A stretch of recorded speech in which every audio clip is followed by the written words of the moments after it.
Bismillahirrahmanirrahim.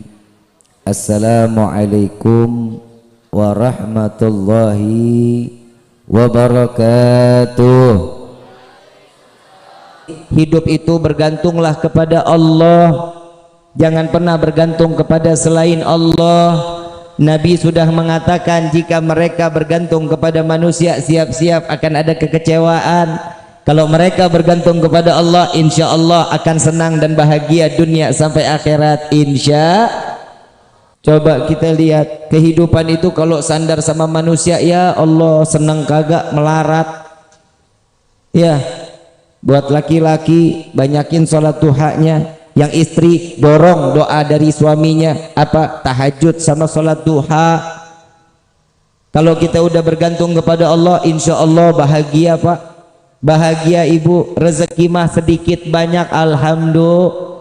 Tuh lihat, kalau kita kan sekarang banyak kurang apa banyak lebihnya, sampai mati juga kurang. Betul apa enggak? Betul apa enggak? Udah dandan cakep, Allah kasih lengkap, mata, hidung, bibir, jidat, mau lebar mau deket, kuping mau caplang mau kecil mau lebar terserah, Allah udah kasih pas buat kita. Betul nggak? Coba lihat, bapak sama ibu tiap hari ngaca nggak? Ngaca nggak? Cocok nggak? Ibu ngaca, bapak ngaca, nama yang dikasih buat kita dari orang tua pas nggak sama muka kita? Pas nggak? Ayo jawab, ngepas nggak? Coba kalau saya diganti nama Asep, ngepas nggak? Tuh, sekarang kalau bapak yang nama Asep, hidung begini, mata begini, panggilannya Rifki, nyocok nggak?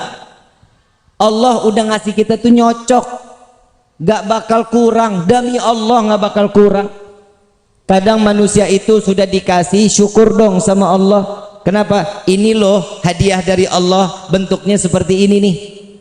Ya, bentuknya udah seperti ini. Sekarang enggak, hidung lah dimancung-mancungin, dagu lah dipanjang-panjangin, mata lah disambung-sambung. Betul? Rahang lah dibedel. Tahu rahang? Nih. Dandan boleh, ngerapihin, ngerawat boleh, mau laki mau perempuan rawat wajahnya nggak apa-apa, tapi jangan dirubah dong. Berarti itu kan sudah menyalakan kodrat dari Allah. Udah begitu, udah cari gimana nyocoknya. Paham ya? Yang perempuan rambut dipanjang-panjangin, disambung-sambung, begitu dijambak copot, bagaimana, kan repot. Ya udah, syukur aja, udah alhamdulillah. Kalau semua kita bergantung kepada Allah, senang bukan main. Ada salah satu kisah, ada anak daripada Sayyidina Abdullah bin Umar bin Khattab radhiyallahu anhu wa radahuma. Beliau ini yang bernama Salim. Sayyidina Umar punya anak Abdullah punya anak namanya Salim radhiyallahu anhuma. Salim ini orangnya taat ibadah kepada Allah, ngikutin jejak kakeknya Sayyidina Umar bin Khattab radhiyallahu anhu wa radhahu. Tatkala beliau ada di dalam Ka'bah lagi salat minta sama Allah, lagi munajat dzikir kepada Allah, khalifah berserta rombongan datang. Begitu khalifah dengan rombongan di saat itu datang, masuk ke dalam Ka'bah, kebayang Pak Bu, sholat di dalam Ka'bah, doanya ijabah langsung. Bukan di pinggiran Ka'bah, bukan di dalam masjid Makkah Al-Mukarramah, bukan, tapi masuk ke dalam Ka'bah, doa di hadapan Allah. Tiba-tiba khalifah saat itu duduk, sampingnya dia ibadah, dia sholat, dia minta, dia munajat, ditungguin. Salim tunggu selesai. Begitu selesai, lagi lengah sedikit, ditanya sama khalifah, wahai Salim, ada nggak apa yang kau inginkan? Disuruh ditagih sama pemimpin saat itu, khalifah pemimpin saat itu. Kalau kita bilang mah kuwu, kita bilang mah presiden lah ya. Itu seorang khalifah, ditanya mau apa, Ada hajat apa bilang kepadaku, katanya. Jawaban Salim, apa jawabannya? Engkau nggak malu wahai khalifah menanyakan kepadaku apa hajatku, sedangkan aku sedang di dalam rumah yang setiap kali apa yang aku minta diberikan oleh Allah. Ketampar nggak tuh khalifah? Ketampar, bukan main. Lah, minta seorang manusia ngasih sesuatu, nagih, dikasih, ditawarin, ditolak, sedangkan ini ada di dalam rumahnya Allah. Khalifah sadar, oh memang nggak pantas karena saya ngasihnya ada di dalam Ka'bah. Ya udah, tunggu Salim sampai keluar Ka'bah. Begitu Salim keluar Ka'bah, dikejar sama khalifah. Wahai Salim, minta kepada kami, apa hajatmu? Minta kepadaku, katanya. Ditanya lagi Mas Salim, ini urusan dunia, urusan akhirat. Urusan dunia dong, kalau akhirat mah saya nggak mungkin, katanya. Oh urusan dunia, maaf, urusan dunia aku minta kepada yang memiliki dunia, aku nggak pernah minta urusan dunia kepada yang pemilik dunia. Apalagi aku meminta kepadamu, makhluk hamba yang tidak memiliki dunia. Simak baik-baik pertanyaan ini. Paham ya? Kalau dia Salim tidak pernah meminta kepada Allah urusan dunia, bagaimana seorang Salim meminta urusan dunia kepada hamba yang bukan memiliki dunia? Dari kisah ini ambil kesimpulan, Salim tidak pernah meminta selain kepada Allah. Yang pantas untuk memberikan pertolongan hanya, maka setiap manusia jika bersandar kepada Allah, jaminan di dalam kehidupannya dunia wal Rabbana atina fid dunya hasanah wa fil akhirati wa qina adzab. Tuh Nabi juga udah ngajarin doanya. Semua kan tergantung bagaimana kita. Coba model kayak kita, Pak Kuwu datang mau hajat apa, dana desa udah turun belum? Soklah bagi dua, bagi dua, bagi dua. Salim mah kagak. Coba urusan dunia dia nggak pernah minta sama Allah. Coba kalau kita urusan dunia minta akhirat, pernah kita minta sama Allah? Woi, pernah minta urusan akhirat sama Allah? Kapan? Kapan? Kalau lagi sakit. Betul? Padahal Allah udah kasih tanda lewat Nabi Muhammad SAW. Setiap manusia jika bergantung kepada Allah, kematiannya pun aman. Kenapa? Udah dikasih tanda-tanda sama Allah lewat Nabi Muhammad. Gigi copot, tanda mati. Oi, yang ngompong. Gigi copot, tanda mati. Yang kedua, kulit ditarik, lama baliknya. Apa namanya tuh? Keriput. Peot. Kempot, iyalah begitu. Itu tanda mati. Mulut nggak ada rasa, pahit. Bukan corona, bukan. Tanda mati. Pernah mulut pahit? Pernah ngerasain nggak enak mulutnya? Tanda mati. Hahaha hehe. Orang dikawarin dikasih tahu tanda mati di sini mah pada senang, orang Garajati mah emang ahli sorga.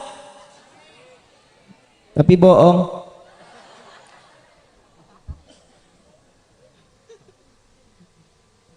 Numbu uban, tanda mati. Lagi udah ubanan masih pakai legging aja lu. Ini Allah lewat Allah baik lewat Nabi Muhammad SAW. Ibu bapak yang dirahmati oleh Allah, apa sih yang kita harapin selain kehidupan senang dunia, senang akhirat? Dan jangan lupa, udahlah kalau kita urusan ibadah mah blow on, bener? Bener. Baca Quran kadang iya, kadang kagak. Kalau lagi iya, itu juga Ramadan. Ramadan juga minggu pertama, betul nggak? Satu juz nggak kelar-kelar satu minggu, bener? Tuh lihat. Tapi tolong diusahakan kita setiap hari lebih sering megang handphone apa megang Quran. Nggak usah dijawab, dalam hati aja, padahal mah malu kalau dijawab, betul nggak? Sering baca WhatsApp apa sering baca Quran? Jangan dijawab dalam hati aja, kalau itu mah gue udah tahu. Betul? Yang nyelamatin kita WhatsApp apa Quran? Kenapa yang dibaca WhatsApp? Ini dunia udah mulai terbalik. Ibu bapak yang dirahmati oleh Allah, tolong sisain satu waktu aja, satu waktu sebentar, nggak sampai 1 jam juga nggak apa-apa. Ambil Quran, baca Quran. Bib, saya sibuk, nggak bisa sama sekali. Kalau udah kepepet banget, emang udah udah sibuk bukan main, nggak ada waktu sama sekali. Minimal auzubillahi minasyaitonirrajim, bismillahirrahmanirrahim, alif lam mim, sadaqallahul azim. Gak apa-apa, yang penting tahu bahwa kita ini seorang hamba, tugasnya cuma ibadah. Kita baca Quran tinggal baca, nggak harus ngafal kayak para sahabat Nabi Muhammad SAW. Ini nih masalah di dalam hidup kita, makanya rumah tangga kita tuh ancur-ancuran, rezeki kita kadang datang kadang kagak. Kenapa? Karena kita sudah lupa sama Allah, seakan-akan kita nggak butuh sandaran lagi kepada Allah. Ibu bapak yang dirahmati oleh Allah, 1 tambah 1 tetap hasilnya 2. Betul? Gak bakal pernah menjadi 3, 4, 5, 6, 10. Gak akan. Tetap 1 tambah 1 hasilnya 2. Sama, rezeki banyak dikit semua dari Allah. Gak akan. Kita kalau udah dikasih segini, alhamdulillah, syukur aja sudah. Sandarkan diri kepada Allah, syukur kepada Allah. Disitulah titel seseorang akan dititipkan iman dan dijaga oleh Allah sampai matinya. Amin ya rabbal. Salah kalau kita punya sandaran mah ke orang lain, sandar kepada manusia lain, ya naudzubillah min dzalik. Bu, Pak, ada satu kisah. Nih kita masalah rezeki saya bicara, boleh? Boleh ya? Nabi Sulaiman ngelihat semut. Tahu semut? Semut lagi gendong gandum, lagi jalan ke pinggir sungai. Ini semut dilihatin sama Nabi Sulaiman. Ada katak, kodok, apa? Bangkong. Iyalah itu ya. Padahal kodok, bangkong mas sarua ya. Ya begitu modelnya. Ini semut masuk ke dalam mulut kodok. Gak lama setelah dimakan, semut ini masuk ke dalam mulut kodok, kodok nyemplung ke dalam sungai. Enggak lama keluar lagi. Begitu keluar, semut keluar dari mulutnya, jalan tanpa bawa gandum. Nabi Sulaiman tanya, semut, habis dari mana? Habis ketemu kodok. Gandumnya kemana? Udah dititipin buat cacing yang di dalam sungai. Atas perintah siapa? Allah memerintahkanku untuk membawa gandum sampai aku masuk ke dalam mulut kodok, masuk ke dalam sungai. Semut mana bisa berenang? Cara Allah, itulah wasilahnya Allah memberikan rezeki kita lewat siapa aja, dan itu targetnya betul sampai kemana target yang dituju oleh Allah. Amin ya insya. Tuh cacing, binatang yang ada di dalam sungai persis rezekinya dengan aturan Allah. Betul apa enggak? Masa kita kalah sih sama semut? Semut aja dapat perintah, begitu dapat perintah oleh Allah bawa gandumnya kepada cacing, tahu kodok udah siap, cacing tinggal makan. Masa kita manusia punya akal, punya hati, punya pikiran, punya perasaan, kita nggak bisa ngejalanin kehidupan kita hanya rezeki, hanya bergantung kepada Allah. Ada satu kisah lagi, semut diambil sama Nabi Allah Sulaiman. Ditanya, wahai semut, setahun makananmu seberapa banyak? Kata semut, 1 butir gandum untuk 1 tahun. 1 butir gandum untuk 1 tahun. Diambil semut ini, dimasukin ke toples, dikasih gandum 1 biji. Sampai 1 tahun dilihat itu gandum masih sisa setengah. Gandumnya sisa setengah. Begitu sisa setengah, Nabi Sulaiman tanya, wahai semut, katanya ini gandum habis dalam waktu 1 tahun. Kok sekarang sudah setahun masih ada setengah? Wahai Nabi Allah Sulaiman, jika aku di luar dari toples ini, pergantunganku kepada Allah, Allah memberikan rezekiku kepadaku banyak, tidak akan pernah terhingga. Tapi saat ini rezekiku tergantung daripadamu, aku sisakan setengah ini. Aku khawatir tahun yang akan datang engkau lupa memberikan rezeki kepadaku. Kata semut. Nabi Sulaiman minta ampun kepada Allah bahwasanya tidak ada rezeki yang paling luas untuk diberikan kepada setiap hamba kecuali Allah. Masa kita kalah sama semut? Semut aja sadar yang bagi rezeki siapa. Di dalam kitab Tauhid, di dalam hadits qudsi, Allah Subhanahu wa taala mengatakan, seberapa banyak hambaku dikumpulkan di tanah lapang dari zaman Nabi Allah Adam sampai akhir zaman, baik itu manusia, baik itu jin, baik itu binatang, semua meminta rezeki kepadaku, aku akan berikan sebagaimana aku celupkan jarum ke dasar lautan, lalu aku hempaskan kepada mereka, semua mendapatkan rata di dalam rezeki yang dia inginkan.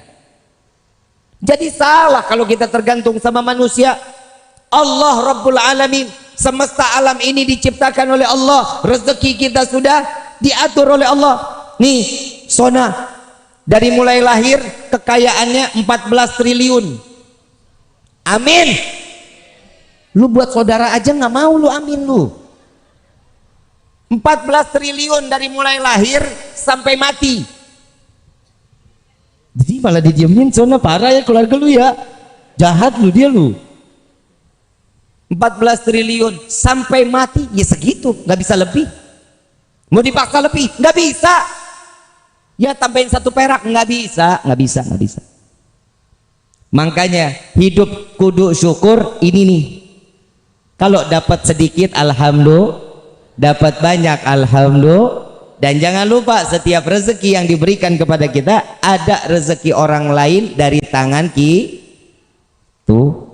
Berbagi sedekah, banyakin sedekah. Mau kaya, sedekah, bukan judi online.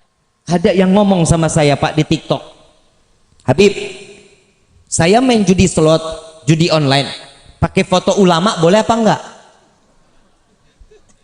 Saya jawab, ya jangan dong, masa pakai foto ulama? Dia kirimin, ternyata foto gua yang dipakai. La ilaha illallah. Lah kan jadi fitnah ini. Habib Rifki main judi slot katanya. Maksudnya apa nih pakai foto saya? Jangan dong. Bukan Bib, biar kena terus bisa berkah rezekinya. Ya haram, ya haram. Judi nggak ada yang ngejanjiin jadi kaya, nggak ada. Judi nggak bakal bisa ngebuat kita jadi kaya, nggak bakalan. Sekali kena, iya. 2, 3, 4 miskinkan oleh Allah. Na'udzubillahi min. Nah tuh hati-hati ya. Yang jelas saya udah nyampein yang judi haram, betul insya Allah kita nggak bakal ngejalanin lagi lah. Udahlah, main ngecak nomor apa namanya, togel nomor, dicakin lah. Masa gara-gara nomor dapat duit? Tuh hati-hati ya, jangan. Udah rezeki pasrahin sama Allah. Mau kaya udah ada jalannya. Sholat duha 2, 4, 6, 8, 10, 12 tuh jalanin. Selesai, lihat doanya, ya Allah jika ada rezeki yang kami yang dari atas turunkan, yang jauh, yang di bawah tanah keluarkan. Ini loh minta, kita paksa Allah untuk memberikan rezeki buat kita. Bib, saya sudah baca Waqiah, udah. Saya sholat duha, udah. Baca surat Ibrahim. Begitu baca surat Ibrahim, minta munajat kepada Allah biar dikasih keberkahan dalam rezeki. Setelah itu baca apa? Gak datang juga rezeki. Baca surat Hajj, minta sama Allah biar diberkahin lagi rezeki kita untuk bisa menjalankan ibadah umrah dan haji. Amin. Masih enggak juga, baca surat Tanah. Lah emang gue salah? Baca surat Tanah juga, rezeki pasti bakal datang. Lah itu kan wasilah, betul, wasilahnya. Tapi yang pertama ikhtiar. Tawakal kita boleh. Tahu nggak sih Bu, Pak, ikhtiar ini kan kita wajib, betul. Selain kita hanya kepada Allah, ikhtiar itu diperlukan di dalam hidup kita. Contoh, bapak ibu punya motor, Ya, motornya nggak dikunci, kuncinya ditempel. Paham ya? Kuncinya ditempel, ditinggal. Udah saya tawakal kepada Allah. Itu namanya tolol. Begitu keluar hilang. Emang Allah tugasnya jagain motor lu? Lah, ikhtiar taruh motor depan rumah, kunci setang, pasang gembok. Kalau hilang ya takdir. Kenapa? Itulah gunanya ikhtiar. Semua tawakal lagi kepada Allah. Sama nih, hati-hati ya Bu Pak, nih kadang kita suka kafir tanpa sepengetahuan. Bapak Ibu pernah sakit, cuman gara minum obat, obat disanjung-sanjung luar biasa. Kemarin nih, lu tahu nggak, kepala gue sakit banget sampai pengen pecah, hanya minum obat ini, wah sehat gua. Nah itu kafir tuh. Hati-hati. Yang ngasih penyakit siapa? Yang nyembuhin siapa? Jangan lupa baca alhamdulillah. Saya kemarin sakit kepala, begitu saya minum obat ini, alhamdulillah sembuh. Bawa tetap nama Allah. Gak ada obat nyembuhin kita, itu wasilah. Paham ya? Jangan semua udah nih berkat ini berkat, nggak ada begitu. Semua Allah yang punya aturan. Allah yang kasih penyakit, Allah yang angkat penyakit kita. Kalau Allah kasih penyakit buat kita, sabar. Kenapa? Karena di situ Allah pengen nguras dosa kita. Amin. Tuh kan disuruh lagi. Ibu bapak yang dirahmati oleh Allah, kalau sudah sandaran kita kepada Allah, yakin kita kepada Allah, maka pertolongan Allah akan tetap datang kepada kita, insya Allah.